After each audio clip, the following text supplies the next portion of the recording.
Friends, thank you for being here today. What if I told you that the United States just lost $4 billion, not through a stock market crash, not through a natural disaster, but because their closest allies simply decided to stop showing up? And what happens when the longest undefended border in the world becomes a psychological fortress, built not with walls, but with wounded pride and collective memory? For over 2 centuries, the relationship between Canada and the United States has been defined by an assumption so fundamental that questioning it seemed absurd. The border was invisible, the relationship unshakable, and the flow of people, goods, and trust was as reliable as the sunrise. American border towns built their entire economies around Canadian shoppers. Tourism boards in Montana, Vermont, and Maine planned their budgets assuming that license plates from Ontario, Quebec, and British Columbia would fill their parking lots every summer. That world ended in 2025, and most Americans still have not realized what they have lost. We are witnessing something unprecedented in modern North American history. According to Statistics Canada data released in January 2026, Canadian land crossings into the United States collapsed by 30.9% in 2025 compared to 2024. This is not a minor fluctuation. This represents 7.6 million vehicles that simply did not make the journey. To put this in perspective, the Canada Border Services Agency processed 17 million Canadian vehicles at the U.S. border in 2025. In 2024, that number was 24.6 million. The decline is so dramatic that Laura Presley, a data analyst with Statistics Canada, stated plainly that it has not been too often in their history where they have seen drops of that level for as long of a period. This is not a temporary boycott that will fade with the next election cycle. This is a structural realignment of how Canadians view their relationship with the United States, and the economic consequences for American border states are only beginning to materialize. Before we dive deeper into the mechanics of this economic decoupling, if you're finding this perspective on North American geopolitics valuable, please hit that like button and subscribe to the channel. It helps us continue to produce detailed analysis like this. The question we must ask is not whether this happened. The data is irrefutable, but why it happened and why American policymakers completely misread the psychology of their northern neighbor. To understand the magnitude of this collapse, we need to strip away the political noise and look at the cold, hard geography of economic dependency. The United States shares a 5,525-mile border with Canada, and for generations, the communities along that border have existed in a state of economic symbiosis. Canadian shoppers flooded into American outlet malls, American tourists filled Canadian resorts, and the cultural exchange was so seamless that many border towns felt more like extensions of each other than separate nations. This was not charity. This was mutual benefit at scale. In 2024, Canadian tourism contributed $20.5 billion to the U.S. economy and supported 140,000 American jobs, according to a report by the U.S. Congress Joint Economic Committee. This figure does not capture the full picture because it only measures direct tourism spending. It does not account for the secondary economic effects: the gas station attendant who relies on Canadian cross-border shoppers, the hotel maid whose hours get cut when rooms sit empty, or the restaurant owner who planned expansion based on predictable Canadian traffic. These are not abstract numbers on a spreadsheet. These are livelihoods built on decades of trust and predictability that evaporated in less than 12 months. Let us look at the data state by state to understand the devastation. British Columbia saw southbound crossings drop by 35%, the steepest in the nation. Montana, where Canadians accounted for 80% of international visitors and contributed $170 million annually, saw crossings down 19%. Tourism agencies have stopped marketing to Canadians altogether. Vermont dropped 28%, New Hampshire 30%, with state campground reservations down 71%. Maine saw a 25% decline, with some businesses reporting 50% drops in Canadian customers. North Dakota lost $14.4 million in Canadian spending in just 6 months. In Kalispell, Montana, credit card spending dropped 39%. Even Las Vegas reported an 18% decrease. Air travel cratered with a 24.2% drop in May alone. Canadian residents took 22.9 million trips to the United States in 2025, down from 31.9 million in 2024. This is not a minor correction. This is a behavioral shift. So what caused this? The immediate answer that politicians and pundits offer is tariffs. And yes, tariffs are part of the story. In February 2025, the Trump administration imposed sweeping tariffs on Canadian goods. The stated goals were to extract concessions on border security, defense spending, and dairy market access. However, the mechanism was blunt force economic coercion.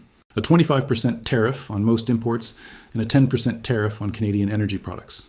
Canada retaliated with its own tariffs on $30 billion worth of U.S. goods, which later expanded to $155 billion. The economic pain was mutual, but the psychological impact was asymmetric. For Canadians, the tariffs were not just an economic inconvenience. They were an insult.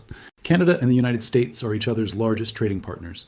Over $2.5 billion worth of goods and services cross the border every day. The supply chains are so deeply integrated that many products cross the border multiple times during the manufacturing process before reaching the consumer. The relationship was built on the assumption of mutual respect and shared interest.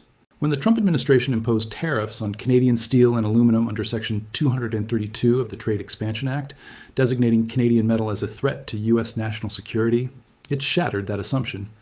Canada, a NATO ally that has fought alongside the United States in every major conflict for over a century, was being treated as a security threat. But the tariffs alone do not explain the depth of the collapse. If this were purely an economic calculation, Canadian tourists would have continued to visit the United States, simply spending less due to the weaker Canadian dollar. What we are witnessing is something far more profound. This is a crisis of trust, and the trigger was not policy, it was rhetoric. On multiple occasions, throughout 2024 and 2025, President Trump publicly suggested that Canada should become the 51st state of the United States. To many Americans, this sounded like a joke, an offhand comment meant to provoke or entertain. To Canadians, it sounded like a threat. Trump stated explicitly during a Fox News interview that Canada would be much better off being a 51st state. He argued that Canadian statehood would make tariffs totally disappear, lower Canadian taxes, and make the country more secure militarily. He called the Canada-US border an artificial line that looks like it was done with a ruler.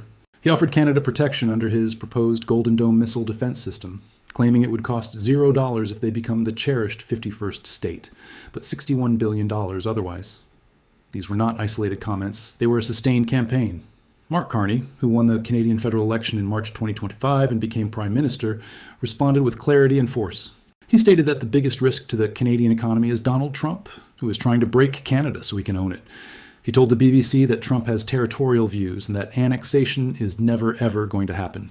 Canadian Foreign Minister Melanie Joly went further, stating on CNN that President Trump wants to put Canada into a state where they are much more weakened economically in order eventually to annex them. This is not paranoia. This is the stated assessment of the Canadian government. Polling data confirms that Canadians took these threats seriously. An Angus Reid poll showed that 90% of Canadians are against being annexed by the United States. In a poll conducted in April 2025, 82% of Canadians said they would rather become a dominion of the British Empire again than be annexed by the United States. Let that sink in. Canadians who fought hard for independence and full sovereignty throughout the 20th century would rather return to a symbolic relationship with the British Crown than become part of the United States. The proportion of Canadians saying they are very proud of their country jumped by 10 percentage points from 34% to 44% between December 2024 and February 2025. This is not just a political reaction. This is a collective psychological shift. The annexation rhetoric did something that decades of trade disputes never accomplished. It unified Canadians across political, linguistic, and regional divides. Canadian patriotism, which had been relatively muted compared to American or French nationalism, underwent a sudden and dramatic resurgence. The Elbows Up campaign, a grassroots movement encouraging Canadians to buy Canadian products and avoid American goods, became a cultural phenomenon. Liquor stores across Canada removed American alcohol from their shelves. Provincial governments canceled contracts with American companies. Ontario canceled a $100 million contract with Elon Musk's Starlink. British Columbia required that low-carbon biofuels added to gasoline and diesel be produced in Canada instead of the United States. Ordinary Canadians made individual decisions that, when aggregated, created the 30.9% collapse in border crossings. Harold White, a Quebecer who had vacationed in Maine for the last 6 decades, canceled his annual trip in 2025. He stated that he has many American friends that he will not be seeing in person for a while, but that is life. Julie Morrison, a Canadian who had happy memories of her many American vacations, decided to stay home. She described the threat of annexation by this very powerful militarized ally as something Canadians took very, very seriously and found honestly frightening. She stated bluntly that she feels she has been slapped across the face by this president. These are not political activists. These are ordinary people who made a simple calculation. Why would I spend my money in a country whose leader openly talks about erasing my nation from the map? Canadians do not have a lot of tools to respond to American pressure. They cannot impose meaningful sanctions. They cannot threaten military action. But tourism is one of the tools they have, and they have wielded it with devastating precision. The economic impact is compounded by a factor that economists call the multiplier effect. When a Canadian family decides not to take their annual trip to a ski resort in Vermont, the impact is not limited to the lost hotel booking. The restaurant where they would have eaten dinner loses revenue. The gas station where they would have filled up loses a sale. The gift shop loses a customer. The local government loses tax revenue. The employees of those businesses see their hours cut or lose their jobs entirely, which reduces their own spending in the local economy, creating a downward spiral.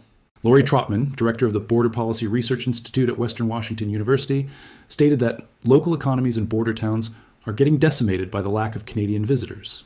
This is not hyperbole. Small businesses that survived the 2008 financial crisis and the COVID-19 pandemic are now closing permanently because their customer base vanished. These businesses cannot simply pivot to serving American customers because the American customers were always there. The Canadians were the additional revenue stream that made expansion possible, that allowed owners to hire extra staff, that turned a marginal business into a profitable one. Mary Lou Stewart, the mayor of Blaine, Washington, has been pleading for Canadians to come south of the border, emphasizing that the town is very dependent on people visiting and supporting restaurants and stores. She notes that there are many dual citizens living in Blaine and that the town shares much in common with Canadian communities. However, she also acknowledges a harsh reality. She believes it will take many generations before trust can be restored and admits that border towns like hers should have looked at diversifying their economies years ago. This is a crucial point. The economic model of these border towns was built on an assumption of permanent stability in the Canada-US relationship. That assumption is now shattered, and there is no clear path back. Len Saunders, a Blaine-based immigration lawyer, described the situation as an absolute collapse of cross-border travel from Canadians. He noted that the rhetoric from the U.S. federal government toward Canadians, combined with stories about shootings by federal immigration agents and detainments, is not making the situation any better. Even though his immigration law firm has been busy since the advent of the Trump administration, he has heard of few issues at the local border crossings. The problem is not that Canadians are being turned away at the border en masse. The problem is that they are choosing not to approach the border in the first place. Attitudes toward cross-border travel have hardened. In less than a year into the current administration, it does not seem to be getting any better. New U.S. policies accelerated the decline. An April 2026 rule requires Canadians staying over 30 days to register, be fingerprinted, and pay $30. Proposals to collect social media history add insult to injury. For decades, Canadians enjoyed seamless entry. Now they are treated like potential threats. The currency played a role, with Canadians paying 30% more due to a weak loonie, but this is secondary. The Canadian dollar was weak throughout the 2010s without preventing travel. Currency is friction, not cause. What makes this situation so dangerous for the United States is that behavioral economics suggests that once a habit is broken, it is very difficult to reestablish. For decades, Canadian families had an annual tradition of driving to a specific U.S. destination. That tradition is now broken. The teenagers who would have been forming their own positive memories of the United States are instead forming memories of their parents choosing domestic vacations or trips to Europe. When those teenagers become adults with disposable income, where will they choose to spend it? The long-term damage to the U.S. tourism industry may be far greater than the immediate $4 billion loss. Furthermore, this is not a one-sided phenomenon. While Canadian travel to the United States has collapsed, American travel to Canada has remained relatively stable, even increasing slightly in some metrics. In October 2025, U.S. resident trips to Canada increased 3% from the same month in 2024. Hospitality experts attribute this to the lower Canadian dollar, which makes Canada a bargain destination for Americans, and in some cases, a desire among Americans to support Canada amid tensions between the two countries. This asymmetry is telling. Canadians are punishing the United States economically, while Americans, broadly speaking, are not retaliating in kind. This suggests that the animosity is flowing primarily in one direction, from north to south, driven by the perception that the United States, or more specifically, its leadership, has fundamentally disrespected Canada. There's also a generational dimension. Older Canadians were the most reliable travelers, snowbirds and shoppers who grew up viewing the U.S.-Canada relationship as special. For this generation, annexation rhetoric represents profound betrayal. Younger Canadians lack those positive associations, having witnessed the Iraq War and increasing U.S. dysfunction. Canadian nationalism surged among younger demographics in 2025, suggesting this generation will prioritize U.S. travel even less. The irony of this entire situation is that the Trump administration's stated goal was to extract economic concessions from Canada and reduce the U.S. trade deficit. What they have actually accomplished is the opposite. By alienating Canadian consumers and tourists, they have handed the Canadian government a powerful economic weapon and created a unified political constituency in Canada that supports decoupling from the United States. Mark Carney's government has used this nationalist energy to push through policies that would have been politically difficult in any other context. The One Canadian Economy Act, which tears down interprovincial trade barriers, passed with broad support because it was framed as reducing dependence on the United States. The Building Canada Act, which fast-tracks infrastructure projects deemed to be in the national interest, is justified as essential for economic sovereignty. Canada is pivoting aggressively toward Europe and Asia. In the fourth quarter of 2025, Canadian steel exports to the European Union were up 34% year over year. Exports to Japan increased by 28%. Gold shipments from Canada to the United Kingdom spiked by a staggering 473%, indicating that global capital views Canada as a conduit for stable assets while the US dollar and market are viewed with increasing skepticism. Private equity firms poured over $2.1 billion into Canadian logistics startups in the last quarter of 2025, triple the rate of the previous year because Canadian ports and rail networks are running with 98% on-time delivery, while US ports are clogged with tariff-disputed containers. The Port of Churchill, located on Hudson Bay in Manitoba, has become a symbol of this new strategy. For over a century, the vast majority of Canadian exports moved via rail to ports in Vancouver, Montreal, or south into the US rail network, creating a bottleneck and a vulnerability. Churchill is being revitalized as Canada's deep-water Arctic gateway. As the Arctic ice recedes due to climate change, shipping routes over the top of the world are becoming viable for longer seasons. A functioning high-capacity port in Churchill, connected by rail to the heart of the continent, allows Canada to ship grain, minerals, and goods directly to Europe and Asia without them ever touching U.S. soil or passing through U.S. waters. The federal government committed $175 million over 5 years, starting in 2025-2026, for the Hudson Bay Railway and port expansion activities. Manitoba added $51 million in provincial funding in November 2025. This is not abstract planning. Ships are already moving critical minerals from Churchill to Europe. What we are witnessing is a geographic and economic realignment that will outlast any individual presidency. Canada is not cutting ties with the United States entirely. That would be economically suicidal given the depth of integration, but it is reducing its vulnerability. The goal, stated explicitly by Canadian policymakers, is to reduce Canadian export dependence on the United States from approximately 75% to below 60% within a decade. That 15% shift represents a fundamental reorientation of the national economy. For American border states, the question is existential. Do they wait and hope that the political winds shift and Canadians forgive and forget? Or do they accept that the world has changed and begin the painful process of economic diversification? The evidence suggests that many local officials are still in denial. They continue to plead with Canadians to return, emphasizing shared culture and history without addressing the fundamental issue, which is that Canadians no longer trust the United States as a partner. The economic data from the first half of 2025 should have been a wake-up call. It was not. The data from the full year 2025, released in January 2026, should be a siren. We are not seeing meaningful policy responses from the U.S. federal government. There is no outreach campaign to reassure Canadians. There is no acknowledgement that the annexation rhetoric was damaging. There is no effort to rebuild trust. Instead, there is doubling down. In December 2025 and January 2026, President Trump continued to make references to the 51st state, continued to threaten higher tariffs, and continued to break off trade negotiations. The United States is gambling with the stability of the entire North American marketplace, betting that a Fortress America approach will eventually lead to prosperity. But in the interim, an interim that could last for years or even decades, millions of people are being left in a void of high prices, empty storefronts, and shattered expectations. The lesson for us, particularly for those of us looking at this from a strategic perspective, is clear. Economic sovereignty is not achieved by closing borders or imposing tariffs on allies. That path leads to the empty parking lots we see in Blaine and the shuttered businesses we see in Old Orchard Beach.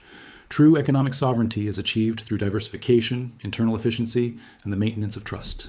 Canada's ability to pivot, to strike trade deals with the European Union, to streamline internal trade, and to act as a reliable partner when the United States falters is its greatest asset. The elbows up strategy is not just about being tough. It is about being smart. It is about recognizing that you cannot rely on a single trading partner, no matter how large, when that partner decides to prioritize political posturing over economic logic. The empty spaces on the roads of Vermont, the quiet gas stations of Blaine, and the half-empty hotels of Montana are a warning. They remind us that the stability of commerce and the security of livelihoods are not laws of nature. They are the results of fragile systems built on trust and mutual respect. When you break those systems with rhetoric about annexation and threats of tariffs, it is not the politicians who pay the price immediately. It is the grandmother in New Hampshire wondering why her favorite Canadian customers stopped coming, the hotel owner in Montana laying off staff, and the small business owner in Maine watching decades of relationship building evaporate. The United States lost $4 billion in 2025 because it treated its best customer with contempt. And unless there is a fundamental change in approach, that $4 billion is just the beginning. The trust deficit is now wider than the trade deficit ever was. And trust, unlike money, cannot be printed or borrowed. It must be earned, and that process will take a generation, if it happens at all.